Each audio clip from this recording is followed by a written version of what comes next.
첫째 부인에게서 사이좋게 딸 둘 낳고 둘째 부인에게서 아들 하나 낳았지요. 최근 마지막 부인에게서는 쌍둥이 아들을 보았습니다. 막내 아들은 고작 유치원생이에요. 덕분에 자식들의 나이는 터울이 저마다 제각각이고 이복 형제다 보니 왼수 보듯 살아갔습니다.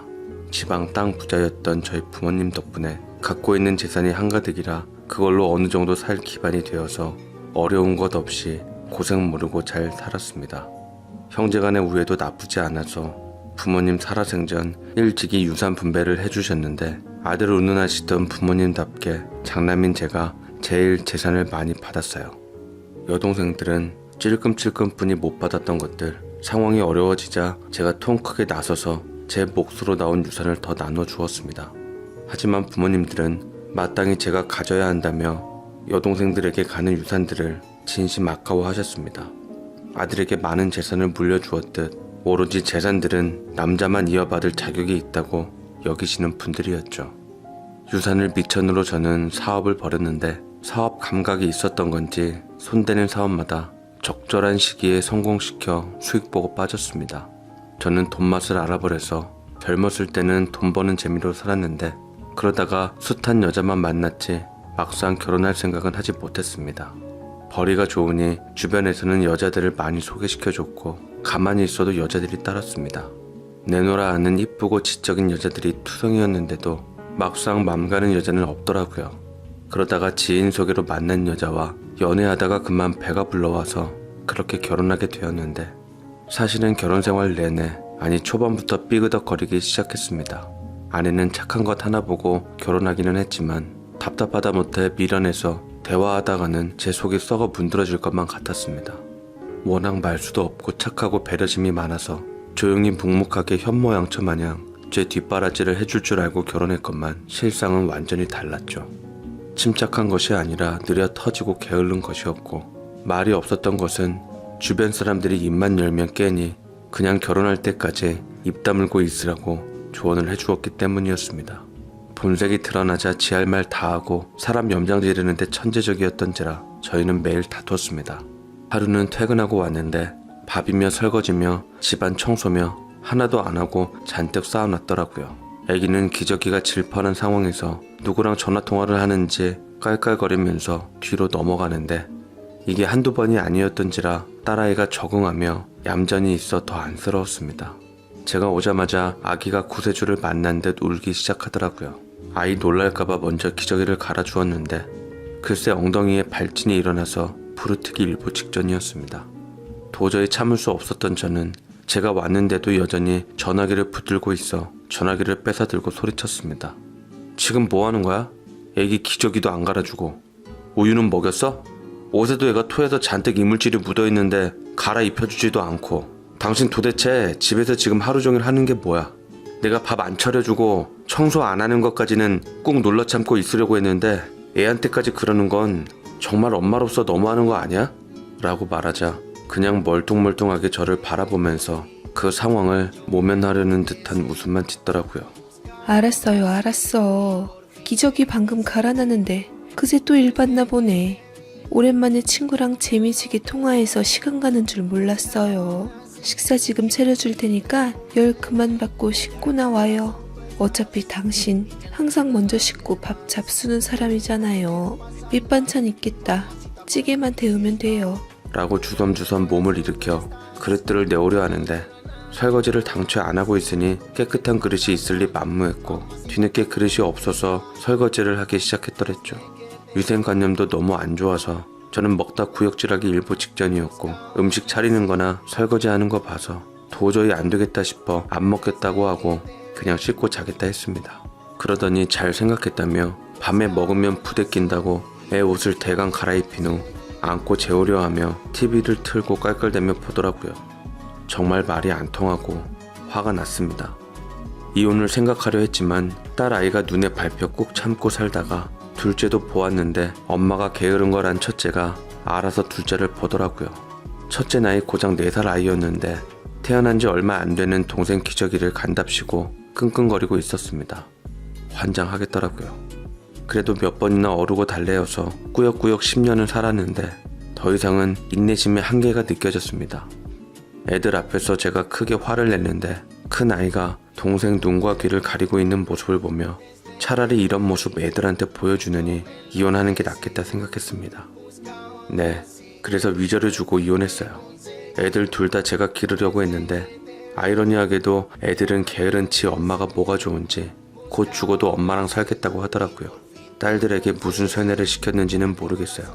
곧 죽어도 지 엄마라는 말에 저는 결국 딸들의 행복을 위해 놓아줄 수밖에 없었고 대신 양육비를 넉넉하게 챙겨주면서 잘 부탁한다고 했습니다. 혈육에 연연하시던 저희 부모님도 손녀들에게는 크게 애착은 없으시더라고요. 첫째 부인은 평생 재혼을 하지 않은 채 두 딸만 바라보면서 어떻게 살아가게 되었습니다. 그거 하나 마음이 놓이더라고요. 오히려 저와 이혼을 한 후 정신 차리고 아이들을 챙기고 돌보는 모습에 뭐가 잘못됐나 깊이 생각하기도 했습니다. 어쨌거나 저는 혼자 살면 안 된다는 부모님 뜻에 일하다가 만난 두 번째 부인이랑 좋은 사이가 되어서 결혼을 하게 되었죠. 첫 번째 이혼을 하고 불과 3년 만이었어요. 둘째 부인은 첫 번째 부인과는 달리 야무지고 똑똑한 여자였습니다. 제가 꿈꾸던 지적인 이상형하고도 어느 정도 맞아떨어졌어요. 깔끔하고 섬세하고 때론 여성스러운 아기자기한 면도 좋았습니다. 또 동갑이라서 이러쿵저러쿵 잘 맞는 것도 있었어요. 대신 두 번째 부인 역시 이혼녀였기에 전 남편 사이에 자식이 있었습니다. 그것도 셋이나 있었죠. 셋 다 그녀가 키우고 있다는 말에 솔직히 좀 부담스럽기는 했습니다. 지금 내 자식도 못 키우는 판에 새 의붓 자식들을 다 키울 수 있을까 걱정이 들었지만 그 여자가 좋았기에 저는 부모의 반대를 무릅쓰고 선택을 했습니다. 제가 그녀에게 청혼을 하는 날 눈물을 흘리면서 제 손을 잡더라고요. 고마워 자기야. 내가 더 잘할게. 우리 새 아이들 받아줘서 고맙고 나 정말 자기에게 자랑스러운 부인이 되도록 노력할 거야. 서로 아픔이 있으니 보듬어주고 행복하게 잘 살자. 라고 말을 했는데 그런 그녀가 참으로 순수해 보이고 예뻐 보여서 더 마음이 끌리더라고요. 그녀를 사랑했기에 그녀가 데리고 온 의붓 자식들의 아버지가 되어주리라 생각했습니다. 허나 결혼 생활은 처음부터 녹록지 않았어요. 새 아이들은 저를 그다지 아버지로 반기지 않는 듯 했지만 말 잘 듣는 착한 아이들이라 지 엄마의 뜻대로 제게 겉으로나마 속썩이진 않았습니다. 속썩였던 것은 오히려 제 딸들이었어요. 첫째 부인 사이에서 태어난 제 딸 둘은 제가 재혼했다는 소식을 듣자 둘 다 뿔이 나서는 일부러 더 제 앞에 나타나서 자주 오더라고요. 재혼하기 전에는 코빼기도 안 비쳤던 딸 둘이 뭔가 지령을 받은 듯 작심하고 이악 물며 저희 집에 와서는 새엄마와 의붓 형제들과 지속적으로 갈등을 부추겼습니다. 당시 첫째 딸이 중학생이었고 둘째 딸이 초등학생이었는데 어릴 적 엄마 아빠와 떨어져서 살아 그런지 철이 빨리 든 케이스였습니다. 영리하다 못해 영악했죠. 둘째 부인의 눈을 똑바로 쳐다보며 차려준 밥에 음식 투정을 하더라고요. 아줌마, 무슨 음식을 이렇게 맛없게 만들어요? 이렇게 맵고 짜고 달고 한 음식을 먹으라고요? 아, 이렇게 요리도 못하면서 우리 엄마보다 나이도 많고 애도 셋이나 딸려왔는데 어떻게 우리 아빠랑 결혼을 생각을 했어요? 세상에 양심도 없지 정말. 라고 마구 뱉는데 저는 딸들에게 눈치를 주며 왜 그러냐고 말했지만 딸들은 정말이지 두 번째 부인한테 거침이 없었습니다. 가만히 듣고 있던 두 번째 부인의 자식들 또한 자신의 엄마가 새파랗게 어린 것들에게 당하고 있으니 가만히 있을 리가 만무했죠. 이때부터 자식들 전쟁이 시작되었습니다. 어디서 굴러온 돌이 박힌 돌을 빼내려고 하냐? 야, 너네 니네 엄마한테 가. 니네 엄마는 밥도 안 차려주냐? 아빠가 양육비 충분히 준다 들었는데 왜 자꾸 우리 집에 드나들어 짜증나게. 니네 아빠 우리 엄마랑 지금 결혼했으니까 지금은 우리 아빠야. 왜 매번 우리 집에 와서 난리야? 밥 얻어먹으러 온 거지도 아니고. 뭐야? 너 지금 누구더러 거지래? 야, 여기 우리 아빠네 집이거든? 우리한텐 너네가 굴러온 돌이야. 나랑 내 동생이 아빠 찾아왔는데 우리 아빠랑 피 한 방울 안 섞인 것들이 어디서 자식 행세야? 아빠 뭐라고 말 좀 해주세요. 쟤네들이 아빠 딸한테 거지라고 하는데 아빠 가만히 있을 거예요? 라고 큰딸이 울먹울먹하며 도끼 품고 얘기하는데 먼저 딸들이 시비를 건 것은 사실이었기에 뭐라고 말은 하지 못했습니다. 다만 의붓 자식들이 한 말에 저 역시 기분은 상하더라고요. 우여곡절 끝에 하룻밤 자고 간다는 자식들은 먼저 돌아가게 되었고, 그날 밤 저는 둘째 부인과 크게 부부싸움을 하게 되었습니다. 그런 일들이 일상다반사적으로 일어났는데, 그나마 사이를 회복하게 된 것은 두 번째 부인이 제 아이를 가지게 되면서 분위기 전환이 되었던 것이었죠. 둘째 부인은 뱃속의 아이가 아들이라는 것을 알고 자식으로 장사를 하려고 했습니다. 내가 뱃속 아들을 낳아주면 당신 딸들 더 이상 우리 가족 곁에 얼씬도 못하게 해주세요. 우리가 이렇게 사이가 벌어지게 된 건 다 당신 딸들 때문이에요. 내 아들 낳으면 괜시리 당신 딸들 오는 것만으로도 불안할 것 같으니까. 그리고 당신 재산들 훗날 우리 아들에게 가장 많은 상속분을 줘요. 당신이 부모님께 받았던 것처럼 우리 아들도 그렇게 해준다면 별말 없이 낳아줄게요. 라고 말을 했고, 그때까지만 해도 아들 생긴 것이 너무 좋았던 저와 부모님께서는 당연히 우리 아들을 위해서 모든 재산을 상속하겠노라고 구두로 약속을 했습니다. 두 번째 아내는 빈틈없이 문서로 남겨놓기를 바랬지만 아직 태어나지도 않은 상태에서 그것까지는 못하겠더라고요. 어쨌거나 둘째 부인이 아이를 갖자 딸들은 질투심이 하늘을 찔렀고, 영악한 의붓 자식들은 이러쿵저러쿵 하면서 딸들을 내쫓아버렸고, 그 덕분에 아들의 모든 전재산 상속 여부의 문서도 우여곡절 끝에 그냥 넘겼습니다. 전 모든 수가 다 눈에 보였음에도 불구하고 아기를 건강하게 낳을 때까지 참고 견디기로 노력했어요. 반대 무릅쓰고 한 결혼, 아들은 보게 해줬으니 그나마 다행이다 싶다. 딸 자식들 마음 나중이라도 잘 풀어줘라. 지혜비 멀쩡하게 눈앞에서 다른 여자한테 뺏기니 눈 돌아갈 법하지. 딸들 아니냐. 당연히 지엄마만 생각해서 세상에 지엄마가 제일 불쌍하고 안타까울 거야. 뒤로 용돈이라도 잘 쥐어주고 애비 노릇해라. 의붓 자식들은 틈봐서 어떻게 해서든 친애비들한테 보낼 생각을 해야 돼. 안 그럼 너 혈압 오를 일 많아서 명 짧아질 거다. 라고 하시는데, 재혼이 결혼보다 힘든 점은 바로 자식들 때문이구나 비로소 깨닫게 되었습니다. 그래도 사이에 아들이 태어나면 의붓 자식들이나 친자식들이나 좀 나아지진 않을까 기대를 걸어보긴 했습니다. 허나 시간이 흘러 둘째 아내의 뱃속 아이가 나왔는데 제 딸들과 의붓 자식들은 싸움이 나아지질 않았습니다. 애들 갈등이 부부 갈등으로 이어져 결국은 버티고 버티다가 이혼하고 말았죠. 부모님 말씀대로 아들을 데리고 오려고 했지만 그때까지만 해도 자식에 대한 애착이 많았던 안사람은 애는 못 준다고 버텼고, 끝내는 양육권 소송까지 갔지만 아이가 어려서 엄마 손에서 자라는 게 나을 것 같다는 법원의 판결 아래 아들을 뺏기고 말았습니다. 법원 판결이 나오자 부모님은 제게 욕을 직살나게 하셨고, 두 번째 부인은 똑똑한 만큼 만만치 않은 걸 아시고는 무조건 져주고 들어가라셨습니다.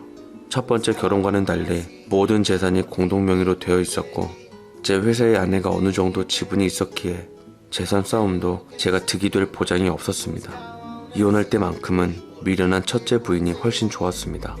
꾹 눌러 참으며 재결합하고 다시 살아가면서 점차 부부의 정은 멀어지기 시작했고, 아들은 커갈수록 싹수가 노랬습니다. 저를 돈 나오는 기계찜으로 알고 살았는데 오냐오냐 키워서 그런지 아주 머리 꼭대기까지 오르더라고요. 유일하게 아들이니 마냥 내칠 수는 없었는데 부모님께서는 절 달래셨습니다. 영준이 맘 잘 살펴서 아비 노릇하거라.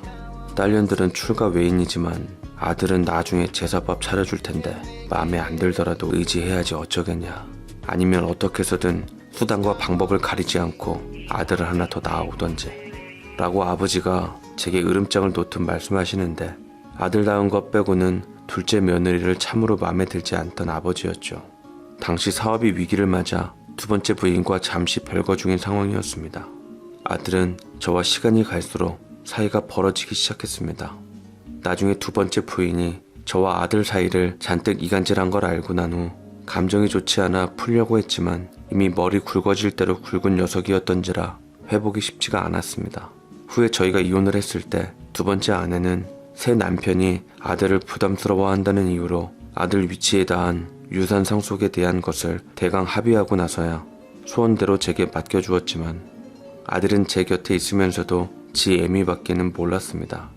저는 사고만 한가득 치는 아들 덕분에 동급생들에게 합의금을 물어주며 돈을 써대야 했죠. 저희 부모님이 바쁜 저를 대신해서 제 아들을 키워줬는데 여간 속 끓이는 게 아니더군요. 나중에는 지가 공부 안 해 대학 못 간 것도 제 탓.